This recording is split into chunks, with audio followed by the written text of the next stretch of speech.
तो welcome to चुनावी अड्डा, जहां उठता है हर छोटा बड़ा मुद्दा। और आज हम बात कर रहे हैं मनीष तिवारी की उस पुस्तक पर जिसमें उन्होंने कहा है कि 26/11 के बाद भारत ने जो पाकिस्तान के खिलाफ एक्शन लिया वो भारत की कमजोरी को दर्शाता है। भारत को और सख्त एक्शन लेना था। इसके अलावा कांग्रेस से पतझड़ का सीजन जो है वो अभी भी जारी है। कीर्ति आजाद और अशोक तंवर के बारे में कहा जा रहा है कि वो भी दीदी यानी ममता बनर्जी की तरफ रुख करने वाले हैं। कांग्रेस के इन्हीं संकटों पर बात करने के लिए हमारे साथ इस वक्त मौजूद हैं विनोद अग्निहोत्री जी, वरिष्ठ पत्रकार। मेरे साथ राहुल देव जी मौजूद हैं, वरिष्ठ पत्रकार। और मेरे पूर्व संपादक मेरे साथ गुरु प्रकाश जी मौजूद हैं, national spokes person Bharatiya Janata party के। मेरे साथ डॉक्टर विक्रम सिंह जी मौजूद हैं जो कि फॉर्मर डीजीपी है उत्तर प्रदेश पुलिस के और साथ ही साथ पढ़ाते भी हैं। विनोद जी, मैं आपसे शुरुआत करना चाहूंगा और मेरा सीधा सवाल दिग्विजय सिंह की उस थ्योरी के बारे में जिसमें उन्होंने हिंदू आतंकवाद को इससे जोड़ने की कोशिश की थी। उन्होंने कहा था कि हेमंत करकरे का उनके पास फोन आया था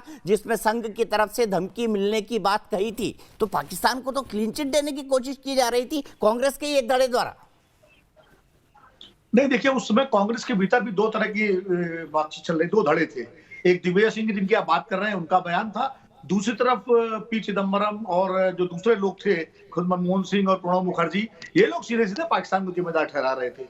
आप जो है खुद स्वयं कवर करते रहे हैं। तो पाकिस्तान कांग्रेस के अंदर या यूपीए सरकार के अंदर भी इस मामले को लेकर के एक तरह का विभाजन था। चूंकि दिग्विजय सिंह माइनॉरिटी पॉलिटिक्स के चैंपियन अपने को मानते हैं या माने जाते रहे हैं, तो चाहे वो पटला हाउस का मामला हो, चाहे वो 26/11 का मामला हो, वो हमेशा जो है एक एक्सट्रीम लाइन लेते रहे।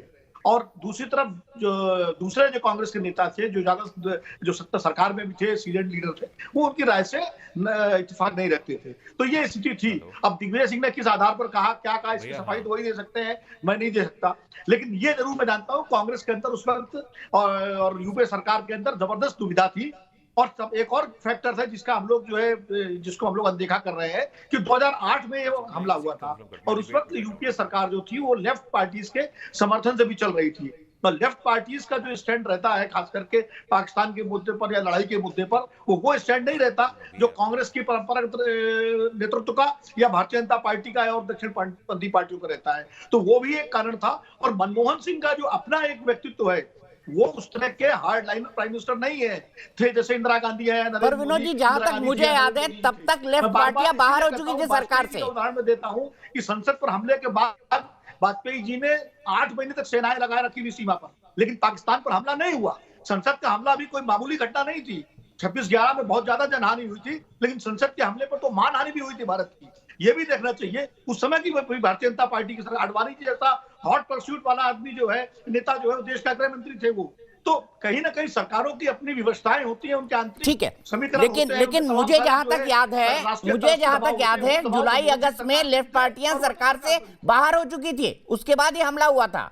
लेफ्ट पार्टियां यूपीए सरकार से बाहर हो चुकी थी, उसके बाद ये हमला हुआ था। ये हमला नवंबर में हुआ था और जुलाई अगस्त में लेफ्ट पार्टी बाहर हो चुकी थी। ये बात आपकी सही है। नवंबर 2008 में हमला हुआ था 26 नवंबर को, और उस वक्त लेफ्ट पार्टियां जो है न्यूक्लियर डील को लेकर बाहर हो चुकी थी। मैं ये बात समझ रहा हूँ, लेकिन सरकार बहुत उसमें थी। लेफ्ट पार्टियों को बाहर होने के बाद समाजवादी पार्टी ने समर्थन दिया था। तो जिस तरह की सरकार चल रही, मैं तो कह रहा हूँ हमला करना चाहिए था, कार्रवाई करनी चाहिए थी, उससे तो उनको फायदा होता। ये 206 की जगह हो सकता है 250-300 सीटों पर पहुंच जाते हैं यूपीए। ठीक है, मैं सीधे वो कांग्रेस पार्टी को फायदा पहुंचाता। वो तो मनमोहन सिंह की राजनीतिक दृष्टि से भी चूक थी, अगर आप चुनावी राजनीति से देखें उसको।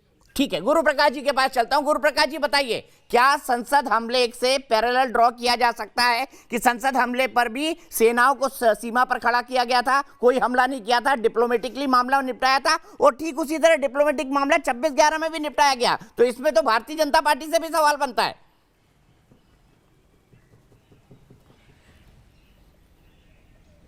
नहीं, देखिए ऐसा है दीपक जी, एक अंग्रेजी में कहावत है, डिफेंडिंग द इनडिफेंसिबल। विनोद जी वही करने का प्रयास कर रहे हैं। अरे मैं इतिहास से ऐसे हजारों घटनाएं बता सकता हूं आपको। 2014 में दीपक जी आपको याद होगा हेंडरसन ब्रूक रिपोर्ट आया था। हेंडरसन ब्रूक रिपोर्ट के फाइंडिंग्स क्या थे? 1962 के जो भारत चीन का युद्ध हुआ था उसमें हमारी नेतृत्व, जो भारत सरकार में नेतृत्व था, उसने काम नहीं किया था। ऐसा हेंडरसन ब्रुक रिपोर्ट में आया है। अब वो छोड़िए, 2004 में कांग्रेस के पूर्व में विदेश मंत्री रहे शशि थरूर ने इंटरव्यू दिया था कि जब सिक्योरिटी काउंसिल, सुरक्षा परिषद में भारत को एक स्थायी सीट दे रहे थे तो नेहरू जी ने वो छोड़ दिया था। अब वो छोड़िए, वॉरेन एंडरसन का किस्सा याद है ना, भोपाल गैस ट्रेजेडी वाला, उसको जाने दिया था। ऐसे हजारों उदाहरण है दीपक जी मेरे पास, जहां यह सिद्ध होता है कि भारत की जो संप्रभुता है, भारत के लोगों का स्वाभिमान है, यह कांग्रेस के लिए कभी कोई प्राथमिकता रही ही नहीं है। यह तो एक वाकया है, और इसमें तो मैंने आपको ओबामा जी का कोट बता दिया। ओबामा जी के कोट के अलावा इतनी सारी घटनाएं हैं जहां यह सिद्ध होता है कि भारत की संप्रभुता का सम्मान करना कांग्रेस पार्टी को नहीं आता है। और विनोद जी अभी डिफेंड करते करते यह भी बोल गए कि चुनावी राजनीति में यह हुआ होता तो वो हुआ होता, 206 सीट नहीं आते 250 सीट आ जाता। अरे औरंगजेब नहीं मरा होता तो दारा शिकोह ने शासन किया होता, दारा शिकोह शासन करता तो भारत में क्या होता। तो यह तो मतलब उचित नहीं है ना। अब जो घटना हो गई उसको स्वीकार करो, आपको इस बात को स्वीकार करने के अलावा आपके पास कोई विकल्प नहीं है। सुरक्षा पे, संप्रभुता पे जो आपका ट्रैक रिकॉर्ड है वो बहुत ही कमजोर है, निहायती कमजोर है, and that is driven by a polarisation agenda. आप तुष्टीकरण और ध्रुवीकरण के नाते ये सब करते हैं। अब तुष्टीकरण और ध्रुवीकरण का हम आपको उदाहरण बताएंगे तो आप उसमें भी बोलेंगे। 2007 में आप ही के प्रधानमंत्री ने कहा था कि भाई इस देश के संसाधनों पे पहला अल्पसंख्यकों का है, और अल्पसंख्यकों में भी मुसलमान अल्पसंख्यकों का है, ये आपके प्रधानमंत्री ने ऑन रिकॉर्ड कहा है। उसके पहले जाइए, शाहबानो के जजमेंट को आपने रिवर्स किया था कानून ला करके। तो इतनी सारी घटनाएं हैं जहां जो कांग्रेस का रेडिकल एलिमेंट है, कांग्रेस का कॉम्युनल एलिमेंट है, 1984 हम भूल गए हैं क्या? ऑपरेशन ब्लू स्टार में एक तो आपने उस कैंसर को पैदा किया, खालिस्तान को, और फिर आप गोल्डन टेम्पल में जाके चले गए थे। तो इतिहास में जाने का मतलब नहीं है। देश की जनता जानती है कि आपके लिए राजनीति में रहने का एकमात्र उद्देश्य है एन केन पराकरेन, सत्ता की प्राप्ति, और सत्ता की प्राप्ति के लिए इस हद तक गिरना विनोद जी ये उचित नहीं है। भारत की संप्रभुता के साथ, भारत की सुरक्षा के साथ, भारत के स्वाभिमान के साथ और भारत के सम्मान के साथ किसी प्रकार का कोई समझौता कतई नहीं हो सकता है। मैं ये साफ कर दूं कि विनोद जी सिर्फ एक पत्रकार है, वो पार्टी नहीं है, वो सिर्फ परिस्थितियों का विश्लेषण कर रहे हैं। क्यों विनोद जी? मैं एक विश्लेषण कर रहा हूं और आपकी बातों का जवाब कांग्रेस से प्रवक्ता दे सकते हैं कि 2004 में क्या हुआ, 2000 उसमें क्या हुआ, बहुत सारे उदाहरण मैं उस बहस में नहीं पढ़ना चाहता। मैं खाली एक पैरेलल ड्रॉ कर रहा हूं कि सरकारें जो है, चाहे कोई सरकार हो, उनकी अपनी परिस्थितियां होती हैं, उस हिसाब से बता रहा हूं आपको। इसलिए मैंने कहा एविडेंस गलत दिया हो, अब मुझे पूरी बात मैंने एक भी एविडेंस गलत दिया हो विनोद जी, मैं आपके बीच में नहीं बोल रहा था। तो मेरा अपना स्टैंड यह है राष्ट्रीय संप्रभुता को लेकर के कि नेहरू से लेकर नरेंद्र मोदी तक हर प्रधानमंत्री को इस देश की राष्ट्रीय संप्रभुता की चिंता रही है। उनके फैसले जो है उन पर आप विश्लेषण कर सकते हैं, लेकिन कोई प्रधानमंत्री इस देश का, चाहे वो 15 दिन के लिए प्रधानमंत्री बना हो, चाहे 4 महीने के लिए, वो राष्ट्रीय संप्रभुता से समझौता नहीं कर सकता। ये मेरी मान्यता है, आपकी मान्यता अलग होगी, लेकिन मेरा मानना यह है कि नेहरू से लेकर सीधे पॉलिटिकल एनालिस्ट और मेरे मित्र तहसीन पूनावाला मेरे साथ जुड़ गए हैं। तहसीन मनीष तिवारी ने कह दिया जो कई दिनों से लोगों की जबान में था, मेरी बात और बराक ओबामा भी लिख चुके हैं कि बीजेपी ने सिर्फ इसीलिए कार्रवाई नहीं की, कांग्रेस ने सिर्फ इसीलिए कार्रवाई नहीं की क्योंकि उसे लग रहा था कि पोलराइजेशन का फायदा जो है वो भारतीय जनता पार्टी को हो जाएगा, और पाकिस्तान पर सख्त एक्शन, कांग्रेस को ये लगता है कि भाई भारतीय मुसलमान वोट बैंक तो नाराज हो जाएगा।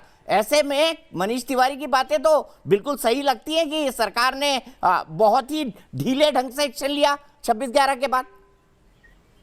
मुझे लगता है, मैं मनीष जी की बात पर ही आता हूँ, और मुझे लगता है कि अगर मनीष जी की इस बात को हम मानते हैं कि ये पूर्ण सत्य है, तो हमें मनीष जी की दूसरी बात को भी मानना चाहिए। उसी किताब के अंदर से जो उन्होंने कहा कि इस देश का सबसे बड़ा डिस्टर्बेंस नरेंद्र मोदी जी ने कहा, जो माउंटेन स्ट्राइक कॉर्प्स से उनको स्ट्राइक डाउन किया, जिसकी वजह से डोकलाम हुआ, और आगे चीन के साथ जो हमारी लड़ाई हुई और हमारे 20 से अधिक वीर शहीद हुए पहली बार 40 वर्षों में।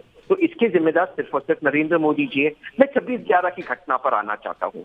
26/11 की घटना जहाँ पे मेरे व्यक्तिगत मित्र हेमंत करकरे जी इस मुल्क के लिए शहीद हुए, जिसको प्राज्ञा ठाकुर ने देशद्रोही कहा, मोदी जी ने आपको वचन दिया कि एक्शन लेंगे, नहीं लिया। उस घटना के बारे में ये कहना चाहता हूँ कि उस घटना के बाद पाकिस्तान आइसोलेट हुआ। हाँ, हमने मिलिट्री एक्शन नहीं लिया, लेकिन उस घटना के बाद तो आपके नेता दिग्विजय सिंह कह रहे थे कि ये तो आरएसएस ने करवा दिया। वो तो कह रहे थे हेमंत करकरे को कोट करके कि भाई उनको धमकियां आ रही थी, उनको ये हो रहा था, उनको वो हो रहा था।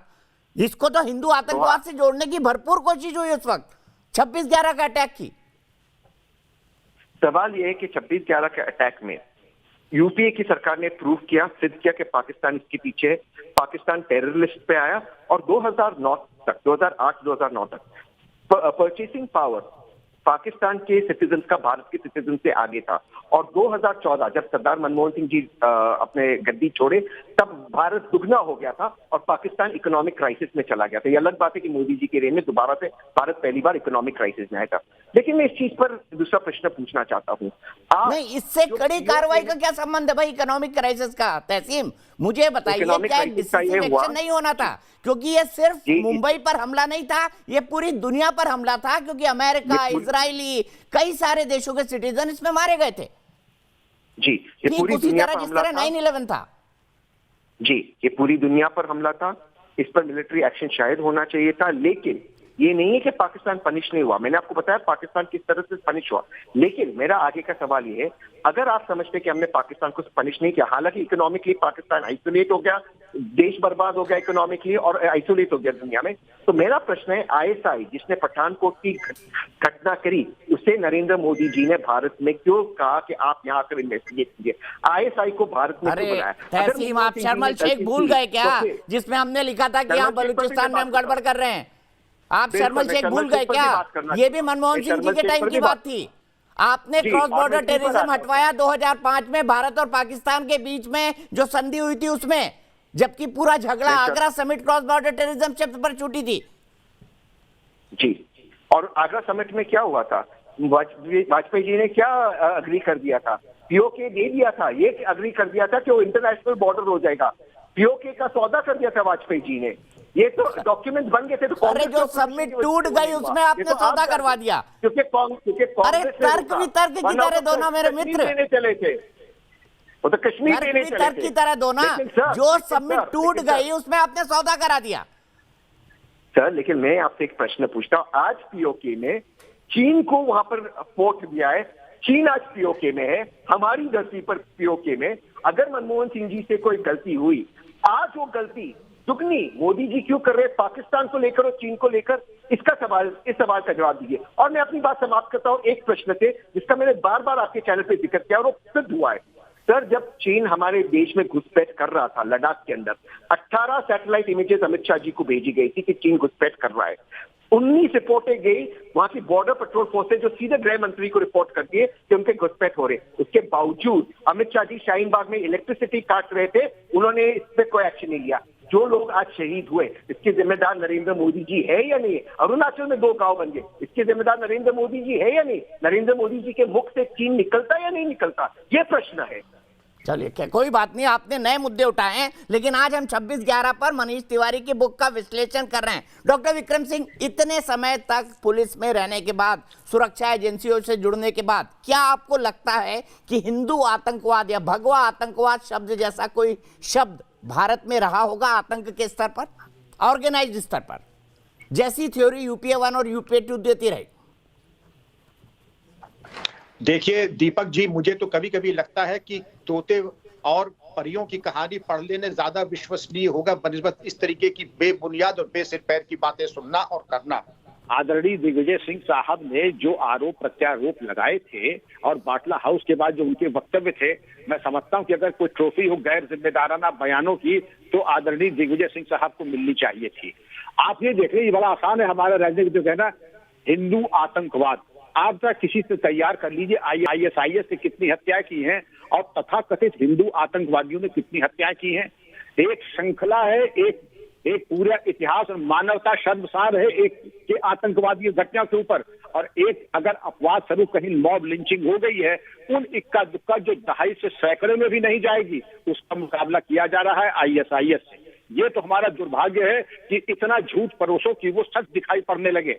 मैंने अपने अनुभव में जो देखा है, आतंकवादी को मैं हमेशा आतंकवादी कहता था, उसकी जात और बिरादरी पे मैं जाता नहीं था। लेकिन ये सर्वविदित है कि सारे आतंकवादी किस बिरादरी के हैं, मुझे कहने की जरूरत नहीं है।